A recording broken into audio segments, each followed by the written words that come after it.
ورحمۃ اللہ وبرکاتہ۔ آج 15 اگست 2021 سامعین، میں ضیاء الرحمن صالح ٹی وی چینل کی جانب سے آپ سے مخاطب ہوں۔ اس وقت ہم بات کریں گے امیر جمعیت علماء اسلام ضلع کولے پالس کوہستان مفتی شاہ ولی اللہ صاحب سے۔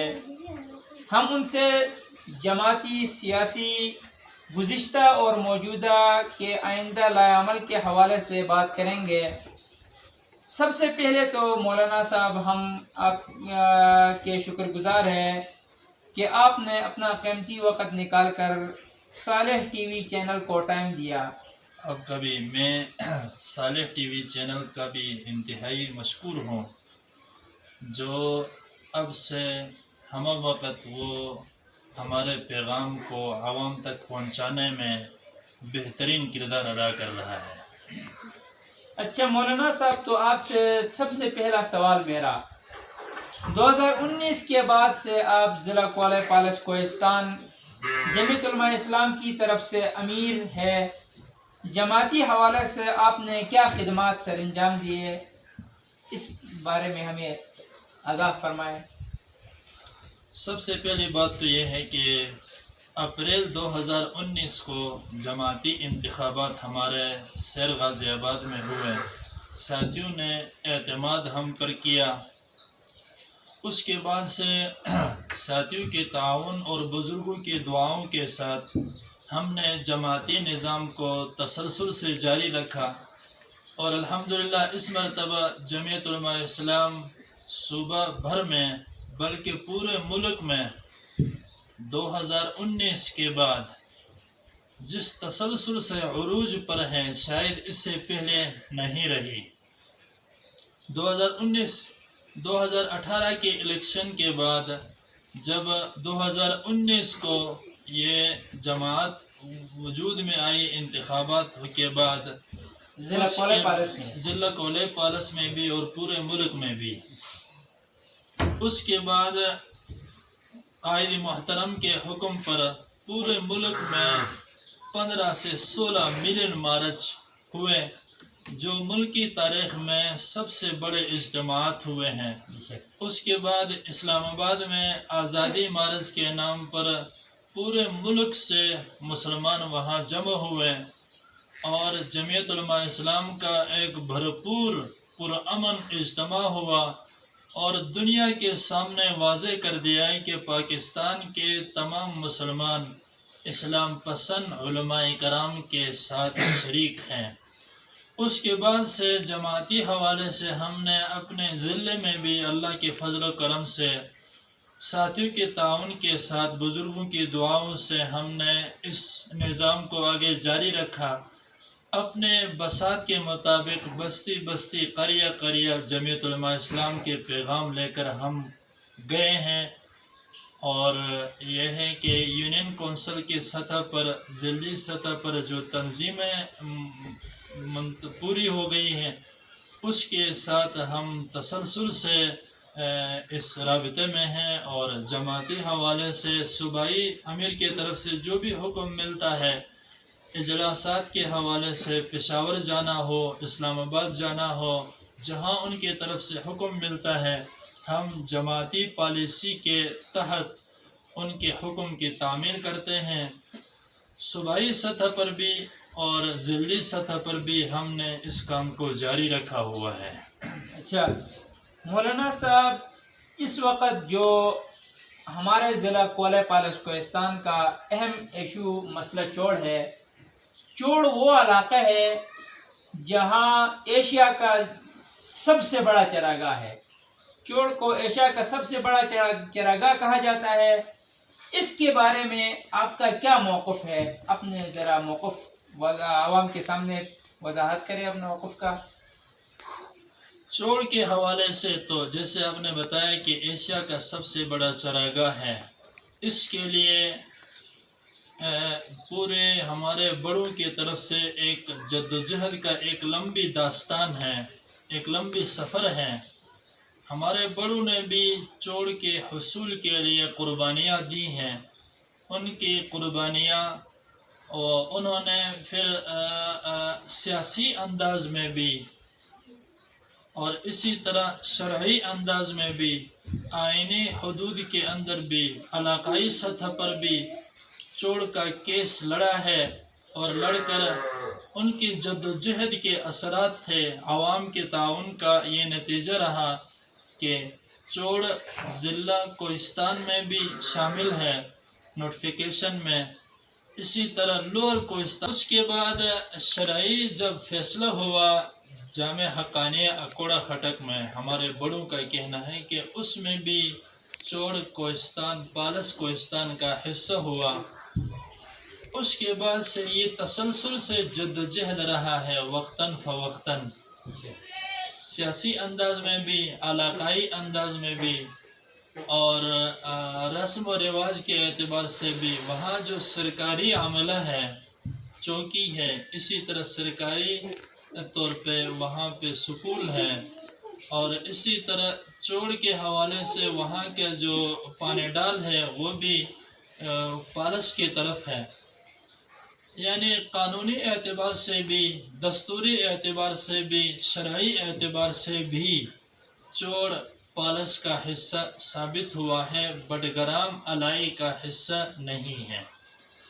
اب یہ بات ہے کہ چوڑ کے اس مسئلے کو ہم حاصل کیسے کریں گے؟ اس وقت وہاں کے لوگ چونکہ وقتی طور پر وہ قابض ہے، وہاں رہ رہے ہیں، اس کے حصول کے لیے سب سے اہم مسئلہ ہمارا روڈ کا ہے کہ روڈ کا ہم زور لگائیں چوڑ کے طرف جتنا زیادہ جا سکتا ہے آگے تک، تاکہ پالس کے لوگوں کا رسائی ممکن ہو اور وہاں جا کر ٹھہر سکیں۔ اس کے ذریعے سے پھر چوڑ پر ہمارا جو علاقہ ہے اس پر ہم دوبارہ سے اپنا حاصل کر سکتے ہیں۔ جی اچھا، آپ سے تیسرا سوال مولانا صاحب جماعتی حوالے سے ہے۔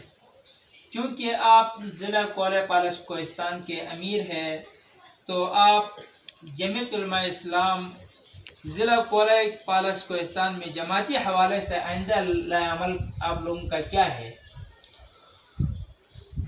جماعتی حوالے سے ہمارے اللہ کے فضل و کرم سے گزشتہ ہمارے جد و جہد کا یہ ایک سفر جاری ہے۔ اب بھی ہماری کوشش، پچھلے دنوں صوبائی مجلس شورا کا اجلاس تھا پشاور میں، اس میں امیر محترم کی طرف سے ہمیں جو ہدایات دی گئی ہے وہ 3 ایجنڈے پر وہ اجلاس ہمارے وہاں پہ تھا۔ ایک تو یہ کہ مفتی محمود کانفرنس جو ہر سال پشاور میں منعقد ہوتا ہے، اس کانفرنس کی کامیابی کے لیے اپنے اپنے علاقے میں جد و جہد جاری رکھنا۔ اس حوالے سے امیر صاحب کی طرف سے حکم ملا ہے کہ اکتوبر کے مہینے میں ہر ضلع میں جو بھی پروگرام ہوگا جمعیت علماء اسلام کے زیر اہتمام، وہ مفتی محمود کانفرنس کے نام سے منعقد کیا جائے گا۔ دوسرا جو ایشو رہا اس میں آئندہ کے لاہ عمل کے حوالے سے کہ مجلس عمومی کا صوبہ خیبر پختونخوا کے زیر اہتمام سال میں 1 مرتبہ جو اجلاس ہوتا ہے، اس کے لیے بھی امیر صاحب کی طرف سے ہمیں حکم ملا کہ اس کی کامیابی کے لیے ساتھیوں کو بیدار کرنا ہے۔ تیسرا جو اہم ایشو ہے اس وقت کہ قائدین کا دورہ ہے۔ ہمارے ضلع کے لیے امیر محترم کی طرف سے مولانا عطا الرحمن صاحب کی طرف سے ہمیں جو وقت ملا ہے وہ 5 ستمبر اتوار کا دن ہے، صبح 9 بجے انشاءاللہ ضلع کولے پالس کوہستان میں ایک عظیم الشان اجتماع ہوگا، جس میں صوبہ خیبر پختونخوا کے تمام قائدین شریک ہوں گے۔ مولانا عطا الرحمن صاحب ہے، سینیٹر امیر ہے صوبہ خیبر پختونخوا کے، اسی طرح مولانا عطا الحق درویش صاحب ہے، ہمارے جنرل سیکرٹری ہے صوبہ خیبر پختونخوا کے، اسی طرح مولانا ہدایت اللہ شاہ صاحب ہے، سینئر نائب امیر ہے صوبہ خیبر پختونخوا کے۔ اس کے علاوہ صوبہ کے تمام قائدین اس میں شریک ہوں گے انشاءاللہ تعالی۔ اچھا مولانا صاحب، آپ سے میرا ایک اور سوال جو کہ بہت اہمیت کا حامل ہے، اس وقت متوقع بلدیاتی انتخابات کی تیاری کے حوالے سے آپ کا کیا رائے عمل ہے؟ اس حوالے سے بھی صوبائی امیر کی طرف سے ہدایات دی گئی ہیں کہ متوقع بلدیاتی انتخابات، چونکہ الیکشن کمیشن کی طرف سے اعلان ہوا تھا بلدیاتی انتخابات کا، لیکن حکومت کی طرف سے پھر اس کو 6 کے اندر اس معاملے کو لے جایا گیا ہے۔ اب وہ کریں یا نہ کریں، لیکن جماعتی سطح پہ ہم نے بیدار رہنا ہے، جمعیت علماء اسلام کے ساتھیوں کو، عوام کو اس حوالے سے بیدار رکھنا ہے۔ ہر بستی بستی، قریہ قریہ ہم نے اس کے لیے جدوجہد جاری رکھنی ہے، چونکہ علاقے میں تبدیلی کے لیے، انقلاب کے لیے جو بنیادی چیز ہے وہ بلدیاتی انتخابات ہیں۔ یہ جو ہمارے ترک میں طیب اردگان کو جو فوقیت ملی ہے اتنے جلدی، ان کے حوالے سے بھی ہمیں سنا ہے ہم نے کہ انہوں نے اپنی جماعت کو مضبوط ہی بلدیاتی انتخابات سے کیا ہے۔ بلدیات کے نظام کو انہوں نے جب مضبوط کیا، فعال کیا، ہر بستی بستی، قریہ قریہ کرتے کرتے آخر وہ ترک میں پورا مطلب اپنا حکومت بنایا ہے، اور اس وقت وہ ایک سپر پاور کی حیثیت سے اسلامی دنیا میں جانا جاتا ہے۔ اس لیے ہم انشاءاللہ کولے پارس کوہستان میں بستی بستی، قریہ قریہ بلدیاتی انتخابات کے لیے جمعیت علماء اسلام کے پیغام کو لے کر چلیں گے، اور اس حوالے سے ولیج کونسل کے سطح پر ہو یا تحصیل کونسل کے سطح پر ہو، اس کے لیے ہم نے بھرپور انداز میں تیاری بھی کرنی ہے، اور آئندے کے لیے اس کے لیے مطلب یہ ہے کہ تاکہ ہم اس عزم کے ساتھ سامنے آئیں کہ ضلع کولے پالس کوہستان سے جمعیت ہی کا ایک آواز رہے، یہ ہماری جدوجہد ہے۔ ناظرین ایک چھوٹا سا وقفہ، اس کے بعد دوبارہ حاضر خدمت ہوں گے۔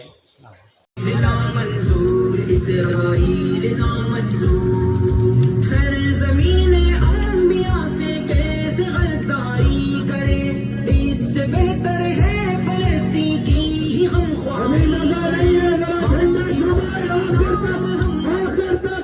آخر تک جھنڈے چھوڑنے چاہیے۔ وقفے کے بعد دوبارہ خوش آمدید۔ مولانا صاحب آپ کا پھر بہت بہت شکریہ۔ بہت بہت مشکور ہوں جی محترم۔ اچھا، تو آپ سے ملکی صورتحال کے بارے میں سوال ہے کہ ملکی سیاسی صورتحال کے حوالے سے کیا تاثرات ہے، ذرا ناظرین کو آگاہ کیجیے۔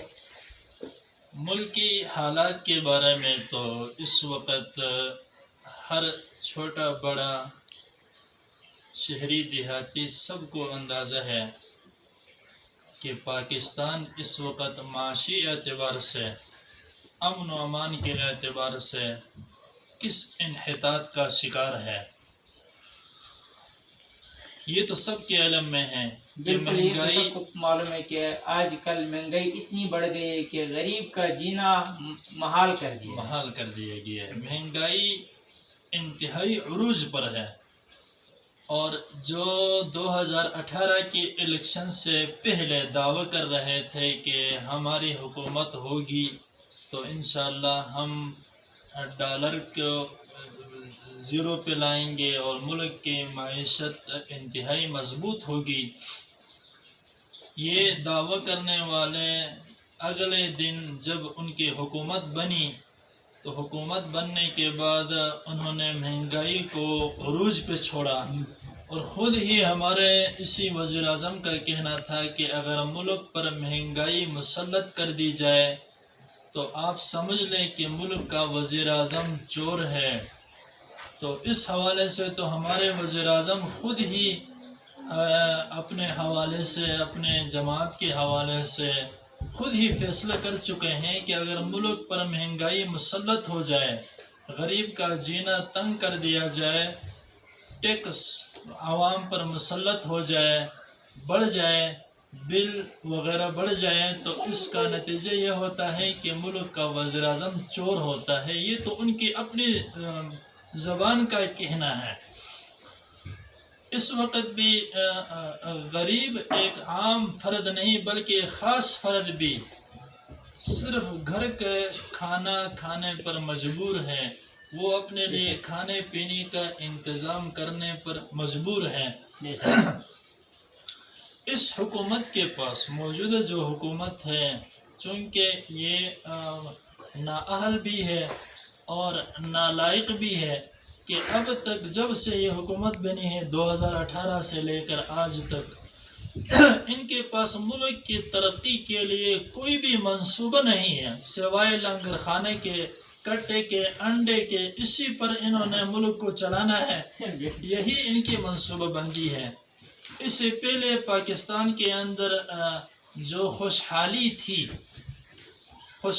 تھی، عام لوگ خوشحال زندگی گزار رہے تھے، ملک کے اندر ترقیاتی منصوبے جاری تھے، سی پیک عوام کے سامنے ہے۔ اس کے علاوہ جتنے منصوبے ہیں وہ اس حکومت کے آنے کے بعد تو مکمل طور پہ ختم ہوئے ہیں۔ اس وقت روڈ کا کوئی کام جاری نہیں، ملک کی سطح پر کہیں ترقیاتی کام نہیں ہو رہے ہیں۔ تعلیم کے حوالے سے تو یہ جو ایک کورونا کے نام پر ملک کے اندر بچوں کے مستقبل کو تاریک کر دیا گیا ہے، یہ بھی سب کے علم میں ہے۔ تعلیم کا جو انحطاط ہوا ہے، جو پسپائی ہوئی ہے، یہ بھی سب کے علم میں ہے۔ ہیلتھ کے حوالے سے بھی جو مشکلات ہیں، یہ بھی ہر عام خاص ہر فرد کو جانتا ہے۔ اس سے معلوم ہوا کہ ملک کو بدحالی، ملک کو مہنگائی سے نکالنے کا ذریعہ واحد حل یہی ہے کہ اس ملک میں اسلامی نظام ہو، اسلامی دستور ہو، اور اسلامی نظام کے جو دعوے دار ہیں ان کے ہاتھ میں اس ملک کے اقتدار آ جائے، یہی انشاءاللہ اس ملک کے مشکلات کا حل ہوگا انشاءاللہ۔ آخری سوال، ضلع کولے پالس کوہستان کے علماء کرام، عمائدین اور نوجوانوں کے لیے آپ کی طرف سے کیا پیغام ہے؟ ضلع کولے پالس کوہستان کے علماء کرام، عمائدین قوم اور نوجوان ساتھی، چونکہ یہ سب میرے لیے قابل محترم ہے، اس میں کسی قسم کا کوئی تفریق نہیں ہے، اور میں تفریق کو مسترد کرتا ہوں۔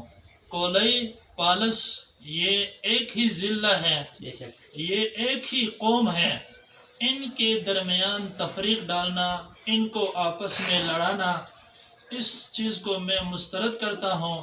کولے کے عوام ہو یا پالس کے عوام، علماء کرام ہو، عمائدین قوم ہو، اسی طرح نوجوان ساتھی، یہ سب میرے لیے قابل محترم ہیں، سب کو ایک نگاہ سے میں دیکھتا ہوں، اور میں مطالبہ کرتا ہوں تمام اپنے کولے پالس کے ساتھیوں سے، عوام سے، خواص سے، کہ اس وقت یہ ہمارے ضلع بھی جو پریشان، اس میں بھی جو پریشانیاں ہیں، ملکی سطح پر ہو یا علاقائی سطح پر ہو، مہنگائی کی سطح پر ہو، معاشی اعتبار سے ہو، آپ کو میں جمعیت علماء اسلام میں شامل ہونے کی دعوت دیتا ہوں۔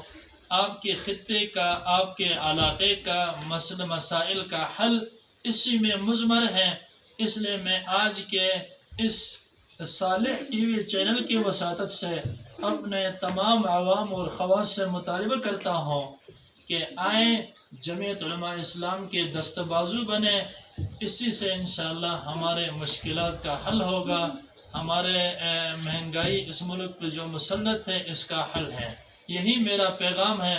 اور میں پھر ایک آخری پیغام دیتا ہوں اپنے کولے پالس کے بھائیوں کو کہ آپ سب کے سب ایک ہیں، آپس میں دلوں کے اندر بغض، حسد، کینہ، اسی طرح علاقہ پرستی، قوم پرستی، اس کو ختم کر کے آپس میں ایک جان بن جائیں، ایک جان کی حیثیت سے رہیں۔ اس خطے کی، اس علاقے کی ترقی ہم سب کی ترقی ہے، ہمارے آنے والی نسلوں کی ترقی ہے، اس لیے ہم ترقیاتی کاموں میں رکاوٹ نہ بنیں، ایک دوسروں کا دست بازو بنیں، اس ضلع کے تعمیر اور ترقی اور استحکام کے لیے ہر فرد آگے بڑھے، آنے والے نسلوں کے مستقبل کو روشن بنانے میں اپنے کردار ادا کریں، یہی میرا طرف سے پیغام ہے۔ بہت بہت شکریہ مفتی صاحب، اللہ حافظ، پھر ملیں گے۔